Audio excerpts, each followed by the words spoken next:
Y generalmente cuando hay momentos de crisis es cuando más nos damos cuenta de que necesitamos a Dios.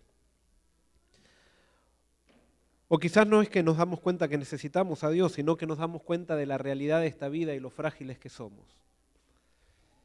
Este año ha comenzado un año bastante difícil, hasta en el clima. Nunca ha nevado como ha nevado hasta ahora. Esta semana me imagino que fue dura para muchas personas. Pero tenemos gente en nuestra iglesia de que está pasando por dolor, por tristeza. Nosotros, ustedes saben, comenzamos el año mal también y tuvimos el apoyo de ustedes y para nosotros fue una satisfacción, fue una alegría, porque cuando estamos pasando momentos difíciles y se acerca gente y nos da de su amor, el dolor se hace más pasajero, se hace más llevadero. Aunque la gente no nos explique, no nos pueda explicar por qué estamos sufriendo. El hecho de tener a alguien que esté al lado nuestro nos ayuda en esos momentos. En este momento tenemos un hermano nuestro, una familia nuestra, Jorge y su familia, y Laila y con sus hijos, que están padeciendo un momento muy difícil en su vida. Y hoy está Jorge, están con nosotros aquí. Hay gente también de la iglesia que ha ido a ver a Coco allí a Florida. Pero queremos decirle, Jorge, que estamos con ustedes y que estamos orando en todas nuestras oraciones, en nuestros cultos. A veces no se puede ser más que orar en estos momentos, pero estamos poniendo siempre el nombre de Coco y la familia de ustedes en las oraciones. También hoy está con nosotros Zach y su mamá. Tuve la oportunidad de estar hace 2 domingos en el funeral del padre de Zach. Y para mí fue realmente una sorpresa. Generalmente cuando voy a un funeral, voy a oficiar el funeral. Esta vez fui de espectador. Y me sentí beneficiado de ver los testimonios de la gente, de las semillas que había sembrado el padre de Zach en todo lo que él hacía, dando amor a la gente. Y para mí fue una inspiración. Y más cuando estaba saliendo y que fui a saludar a Zach. Eso para mí fue terrible como me tocó.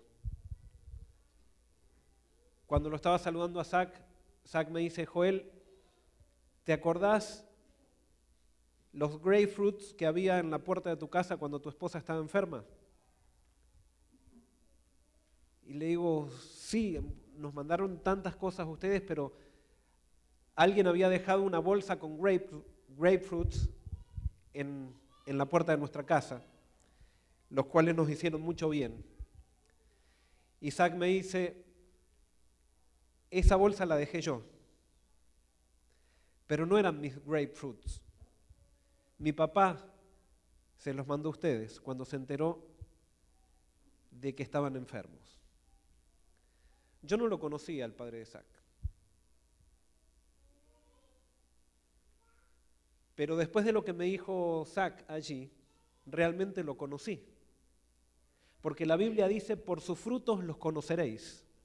Y literalmente conocí al padre de Zach por los frutos. Él no tenía ninguna obligación de mandarnos un grapefruit. Pero simplemente se enteró de que había gente de que estaba pasando un momento difícil. Y yo creo que es el Espíritu de Dios que vive en las personas que le hacen dar frutos, que nos mandó esos frutos. Y nosotros y mi familia conocimos al padre de Isaac por los frutos. Y yo estoy seguro, yo ahora le pude agradecer a Isaac, le puedo agradecer a la madre de Isaac aquí, pero si yo sigo caminando con el Señor y sigo confiando en la sangre de Jesucristo, estoy seguro que personalmente le voy a agradecer esos frutos al Padre de Isaac en el reino de los cielos. Porque Jesús dijo, por sus frutos los conoceréis.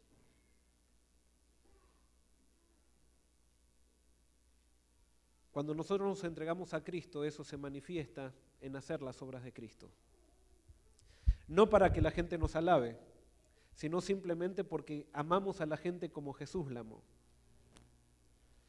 Y hoy venimos a celebrar la Santa Cena. ¿De qué se trata la Santa Cena? La Santa Cena se trata de reconocer de que nosotros no tenemos nada para ofrecer y de que Dios ofreció todo. Y gracias a que Dios ofreció todo, nosotros podemos recibir todo de parte de Él. Y quiero invitarlos a abrir las Biblias en Juan capítulo 13.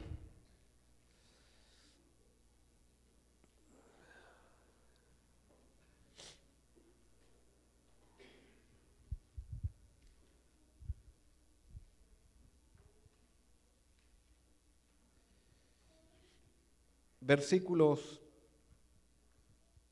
12 al 17, dice así: Después que les hubo lavado los pies, se puso su manto, volvió a sentarse a la mesa y les preguntó: ¿Sabéis lo que os he hecho?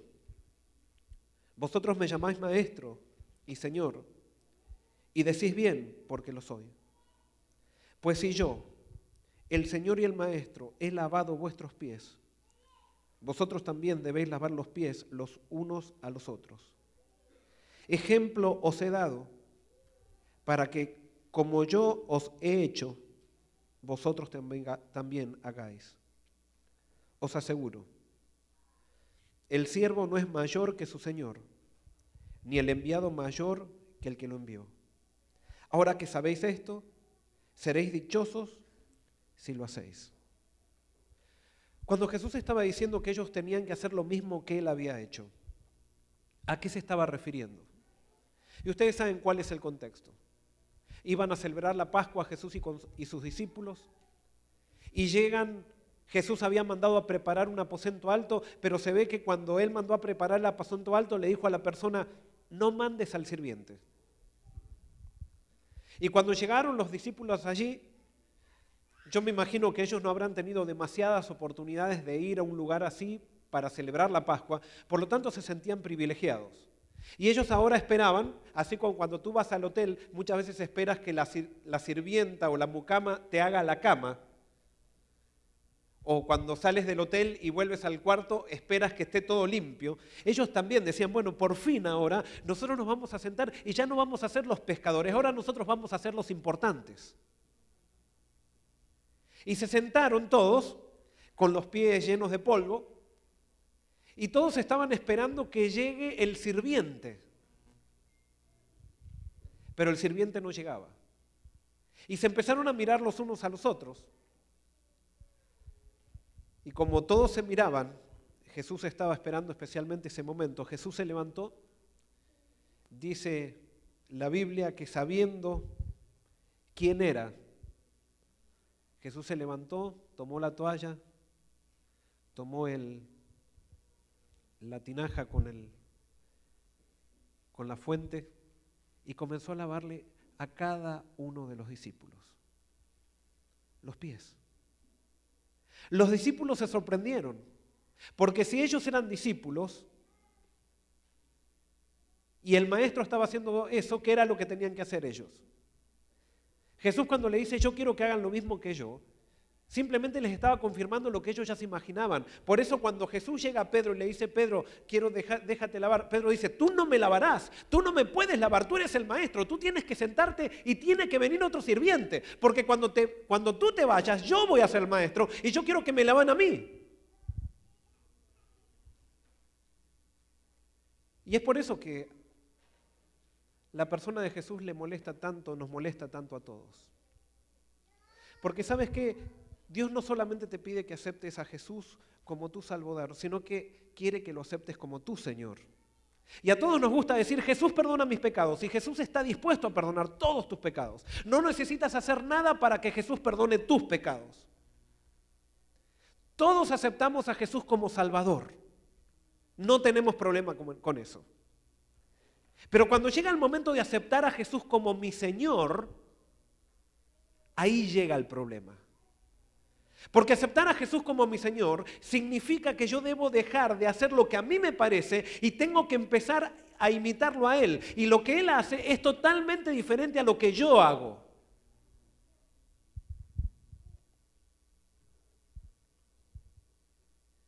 Jesús, cuando les dijo a los discípulos que tenían que lavarse los pies los unos a los otros, no estaba simplemente diciendo que se laven los pies.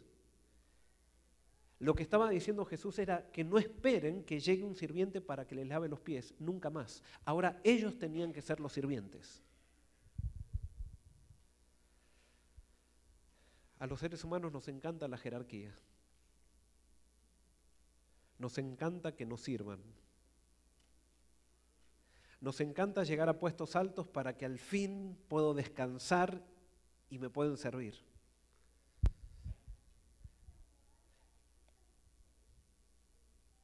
Y Jesús dice, si ustedes quieren ser mis discípulos, tienen que hacer lo que yo hago. Tienen que estar dispuestos a quebrar su voluntad y ya no vivir más para ustedes, sino vivir para mí.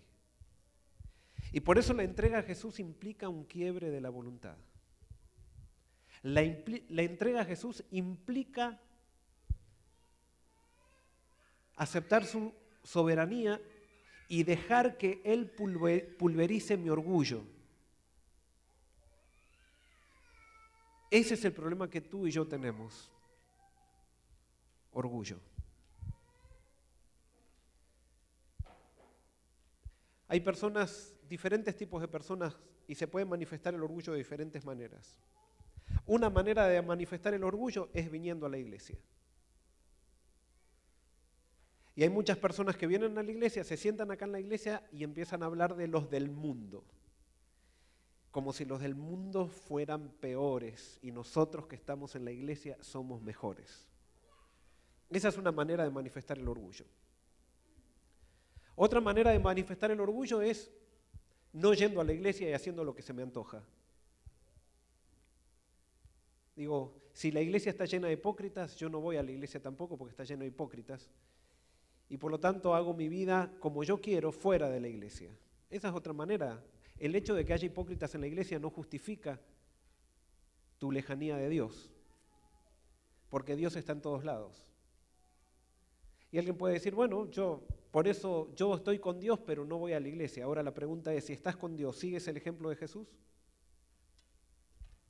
Porque toda persona que está con Dios sigue el ejemplo de Jesús. Y toda persona que está con Dios está en la iglesia. No se puede, si yo estoy con Dios no puedo no ser parte de la iglesia. Yo les hago una pregunta, ¿el ladrón en la cruz era parte de la iglesia, sí o no? Desde el momento que aceptó a Cristo, él fue parte de la iglesia, por más que no asistió a la iglesia en toda su vida. Si él hubiera bajado de la cruz, ¿se hubiera congregado con los discípulos desde ahí en adelante? Sí. Porque el que está en Cristo quiere estar con las personas que están en Cristo para poder servir a más personas. Porque la iglesia es el conjunto de personas que se unen para hacer cosas que no pueden hacer por sí solos. Y por eso se necesita la iglesia. La iglesia es un lugar de servicio, no es un lugar para reunirnos para organizar programas, que está muy bien eso. Pero es un lugar de servicio para que nosotros imitemos a Jesús, sirviendo a los demás. Y por eso Jesús les dijo a los discípulos, si ustedes quieren ser mis discípulos, yo soy el maestro, ustedes tienen que hacer lo mismo que yo he hecho. Lávense los pies los unos a los otros, pero lavar los pies implica quebrar mi voluntad. Porque yo puedo hoy lavar los pies del uno al otro sin quebrar mi voluntad, porque puede ser un ritual. Cuando Jesús dice, si tú vas a hacer esto, tú tienes que estar dispuesto a seguirme, tienes que estar dispuesto a que yo sea tu maestro, tienes que estar dispuesto a que yo, mejor dicho, tú seas mi discípulo. Y por eso hoy alguien puede decir, se mira a sí mismo y dice, yo no puedo participar de la Santa Cena porque tengo muchos defectos. Dios no te está pidiendo que vengas aquí sin defectos. Hay una sola cosa que te va a habilitar para participar en los ritos que vamos a tomar hoy. ¿Estás dispuesto a seguir el ejemplo de Jesús, sí o no? Y si estás dispuesto a hacerlo, ¿sabes qué? Todos tus pecados pasados están perdonados. No por lo que tú haces, sino por lo que Cristo hizo. Pero tiene que haber un quiebre de tu voluntad y tienes que estar dispuesto a seguir el ejemplo de Jesús, aunque no te guste. Y de ahí viene la cosa, porque a ninguno de nosotros nos gusta seguir el ejemplo de Jesús. A mí no me gusta ser el último. A mí no me gusta lavarle los pies cuando lo tiene que hacer el sirviente. A mí me gusta que me sirvan. Eso es lo natural del ser humano. Pero lo milagroso de Dios es que cuando tú le entregas tu voluntad y dices, Señor, yo quiero, no sé cómo lo vas a hacer, pero yo quiero, yo acepto a Jesús y quiero seguir su ejemplo, Dios te pone un deseo dentro de tu corazón de hacer las cosas como Jesús las hacía. Y tú comienzas a hacer las cosas que Jesús hacía, y perdonen que use el ejemplo, y empiezas a mandar fruta sin que nadie lo sepa, la dejas colgada en la manecilla de una puerta. No para que te den aplausos, simplemente porque quieres hacer las cosas como Jesús las hacía. A veces hemos utilizado la iglesia como plataforma para mostrarnos lo buenos que somos. Entonces, cada vez que hacemos una obra buena, nos venimos acá a dar testimonio de la obra buena que hicimos. No hablamos tanto de lo que Jesús hizo o lo que Jesús hace, sino que hablamos más de lo que nosotros hacemos por Él. Y Dios quiere que tú y yo demos testimonio de lo que Cristo hace por nosotros, más de que lo que nosotros hacemos por Él. Porque lo que nosotros hacemos por Él, Dios te dice, muy bien, ¿tú quieres hacer cosas por mí? Dice Jesús. ¿Quieres hacerlo? Y yo le digo, sí, Señor, yo quiero hacer cosas por ti. Bueno, entonces hazlo por la persona que tienes al lado. Cuando tengas un niño que tiene sed, dale agua y me estarás dando agua a mí. Cuando haya alguien que esté sufriendo, acércate para aliviarle el sufrimiento y me estarás ayudando a mí. Así haces cosas por mí. Haces cosas por mí cuando haces cosas por los otros. Pero dice Jesús, no nos encontremos tú y yo solos. Quiero que nos encontremos con los demás. Y por eso, cada Santa Cena nosotros tenemos la oportunidad de reencontrarnos con Cristo y reencontrarnos con nuestro prójimo. Y por eso cuando lavamos, vamos a lavar los pies ahora de las personas que hemos decidido lavarle los pies. Eso no es simplemente un ritual. Eso quiere decir que estamos queriendo seguir el ejemplo de Jesús. Y que estamos tomando la decisión de entregarle nuestra voluntad y no hacer lo que a nosotros nos parece, sino hacer lo que Él nos pide. ¿Y sabes qué te pide Él? Que cuando te maldigan, ¿tú qué? Bendigas. Que cuando alguien te quite la capa, ¿tú qué hagas? Le des la túnica. Que cuando alguien te pega en una mejilla, tú le des la otra, y otro día vamos a hablar qué significa darle la otra. Pero simplemente darle la otra, y lo explico simplemente, significa mostrarle que Jesús vive en ti. Eso es poner la otra mejilla. No es mostrar tu corazón natural. Ay, no, pero yo soy así y porque muchas veces decimos, yo soy así, yo soy sincero y entonces soy como soy. Es que Dios quiere que seas como Cristo, no como eres. Entonces Dios te llama para que tú crezcas en Cristo. Él no te dice, Él se compromete a cambiarte todos tus defectos si tú permaneces en Él. Y por eso cuando estemos lavando los pies hoy, si vas a participar de la Santa Cena, implica que estás dispuesto a seguir el ejemplo de Jesús, comenzando desde tu casa. Porque la verdadera religión, ¿dónde comienza? En el hogar. Y es por eso que al lavarnos los pies hoy vamos a lavarnos todos en el mismo sector, pero sí recomendamos, va a haber santas cenas que quizás lo hagamos diferente, pero a mí me gusta por lo menos recomendar que comencemos lavando los pies con la persona que tenemos más cerca. Porque yo le puedo lavar los pies a Juan y decir, Juan, te voy a tratar muy bien, pero ¿por quién se nos hace más difícil tratarlos bien? Son los que están alrededor nuestro. Porque Juan y yo nos ponemos ahora una corbatita acá y parecemos todos muy lindos, pero ¿quién conoce a Juan mejor que nadie? La esposa de Juan. Y yo sé que tenés un buen testimonio de Juan, pero Amelia es la que me conoce mejor a mí. Y por eso mi religión con Cristo tiene que comenzar en mi casa. Mi religión con Cristo tiene que comenzar con mis hijos. Cuando mis hijos se portan mal. Y eso viene a mí. Yo estos 2 días estuve con muchas tensiones y no sé si es el lugar para dar testimonio, pero yo me daba cuenta, ayer oré al Señor y le dije, Señor, yo estoy perdiendo la paciencia con mis hijos. Por las tensiones que estoy teniendo los estoy tratando mal. Ellos se están portando mal también, pero eso no se justifica para que yo los trate mal. Desde ahí comienza el quiebre de la voluntad. Y por eso Jesús dijo que la religión verdadera comienza en Jerusalén, hablando de la misión, pero yo lo aplico también a la religión verdadera, después sigue por Judea, después va por Samaria y después va por lo último de la tierra. La religión verdadera debe comenzar en nuestra casa. Debe haber un quiebre de voluntad en nuestras casas y cuando haya un quiebre de voluntad en nuestras casas, nuestros hogares van a ser mucho más fuertes de lo que son. Nuestros hijos van a estar mucho más cerca de Dios de lo que nosotros esperamos. Tiene que haber un quiebre de voluntad de los padres para con los hijos, como tiene que haber un quiebre de voluntad de los hijos para con los padres también. Tenemos que empezar a amarnos como Jesús amó. Entonces, cuando haya paz en nuestras casas, porque Cristo vive, mora en nuestro corazón, habrá paz en la iglesia. Y cuando haya paz en la iglesia, habrá paz en la sociedad. Y como sabemos que no toda la sociedad acepta a Cristo, la Biblia dice que va a llegar un momento que va a haber tanta paz en la iglesia que a la sociedad le va a molestar eso y va a empezar a perseguir a la iglesia.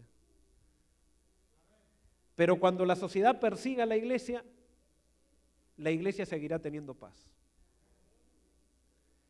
Porque la paz de Dios se confirma con la persecución y no se la quita la persecución. El verdadero cristiano es responsable y se hace responsable de sus actitudes. Y así como Esteban, el verdadero cristiano puede ser apedreado y decir, Padre, perdónalos porque no saben lo que hacen. Yo te hago una pregunta, ¿estás dispuesto hoy a seguir el ejemplo de Jesús?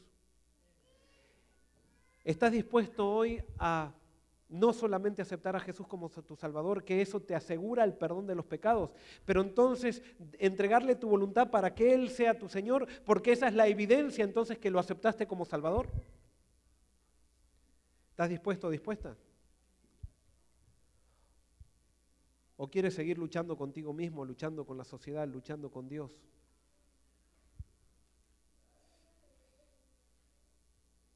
Y quiero terminar simplemente diciendo esto. La vida, y nosotros lo estamos viendo, está llena de sorpresas inesperadas. Y nosotros no sabemos qué es lo que nos va a pasar mañana. Cuando las cosas van bien, pensamos que no necesitamos a Dios. Y cuando las cosas van mal, le echamos la culpa a Dios de las cosas que están mal. Y Dios entiende nuestro corazón débil. Pero Dios quiere que empieces a tener paz verdadera en tu corazón cuando las cosas van bien. Para que cuando las cosas van mal, te des cuenta de que Él no es el que las causa, sino que Él está haciendo todo lo posible para que aquello que va mal termine pronto. Y por eso ustedes van a ver que Jesús cada vez que habla del perdón, habla también de la eternidad. Porque a Dios no le interesa simplemente perdonarte para que no andes con culpa. A Dios le interesa perdonarte para que puedas vivir con Él para siempre. Él quiere estar contigo. Él quiere que esto se acabe. El gran problema es que nosotros, a pesar de los problemas, a pesar de la miseria que vivimos en este mundo, queremos seguir aferrados a este mundo. Pero Dios quiere que entiendas que Él no causa el mal de este mundo. Él simplemente ha venido, se ha identificado con nuestro dolor y a tal punto que se ha identificado con nuestro dolor que sufrió en una cruz y murió en una cruz para que nosotros no tengamos que sufrir más. Y entonces cada vez que tú estás sufriendo, Él te pide que mires esa cruz. Y cuando mires esa cruz, no solamente tú vas a ver que tienes un Dios que se identifica con tu dolor, que sufre contigo, sino que es un Dios que ha hecho todo lo posible para que haya una eternidad donde ya no haya más dolor. Estamos muy cerca de esa eternidad. Y por eso Dios quiere hoy que le entregues tu voluntad, manifestándole, lavando los pies a tu hermano, para que cuando lleguen los momentos de dificultad en tu vida y en la mía, que sin duda vendrán, no perdamos la paz y podamos seguir entendiendo de que Dios nos ama y que a pesar de que haya cosas difíciles que nos sucedan, Dios está trabajando todo para bien. Hay un versículo que es mi versículo preferido que dice, Deuteronomio 23:5, dice, y no quiso Dios convertir, mejor dicho, y Dios convirtió la maldición en bendición, dice Deuteronomio 23:5, porque te amaba. Dios tiene la facultad de transformar las maldiciones en nuestra vida en una gran bendición, porque nos ama. Las cosas malas que nos suceden no las provoca Él. Simplemente son el resultado de nuestras decisiones o de vivir en un mundo de dolor. Pero Él está trabajando para que este mundo, este orden injusto se acabe. Y cuando estemos en la eternidad con Jesús, cuando estemos cara a cara con Él, vamos a mirar para atrás y vamos a mirar estos 70 años de dolor y vamos a decir, qué chico fue aquello o qué poco fue aquello comparado con la gran felicidad que tenemos ahora. A medida que avancemos en la eternidad con los seres queridos que perdimos, a medida que avancemos en la eternidad siendo cada día un poquito más felices, vamos a mirar para atrás y cada vez estos 70 años de sufrimiento se van a ir haciendo cada vez más chiquitos, más chiquitos, más chiquitos, más chiquitos, más chiquitos. Y va a llegar un momento que en la eternidad estos 70 años no van a hacer nada. A tal punto que el mayor dolor que pasemos aquí quedará borrado de nuestras mentes, gracias a la felicidad que pasaremos junto a Jesús por la eternidad. Por eso hoy vamos a cantar antes de que los diáconos van a dar el orden de salida para todos aquellos que quieran participar del lavado de los pies. Y recuerda, si tú quieres participar del lavado de los pies, que no sea un ritual, toma una decisión. Entregar tu voluntad a Cristo y manifestar esa entrega en servir a los demás. Vamos a cantar la primera estrofa del himno Amémonos hermanos, que no sé qué número es. ¿Lo tienen allí en la pantalla?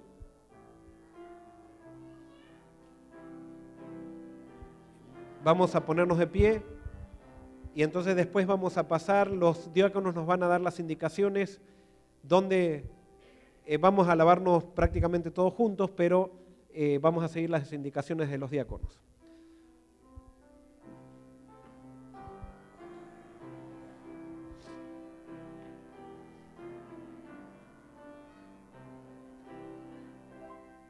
A ver, esperen un poquito que no está la letra todavía. ¿No va a estar?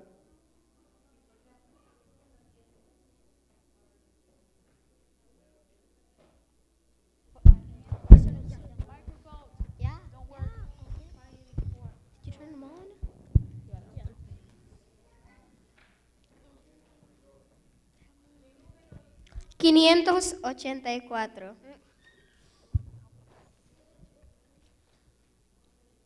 Si no, lo cantamos. ¿Viene o no? ¿Sí? Está bien. Entonces esperamos.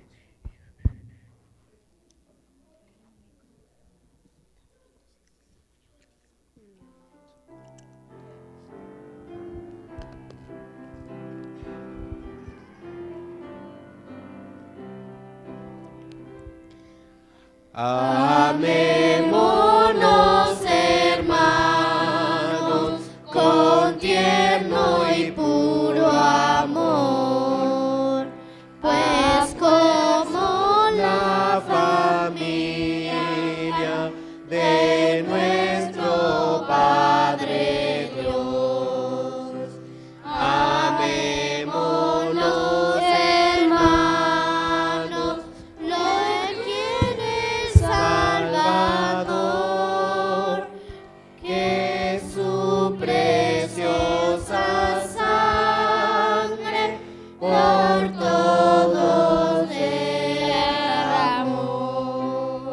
podemos salir entonces.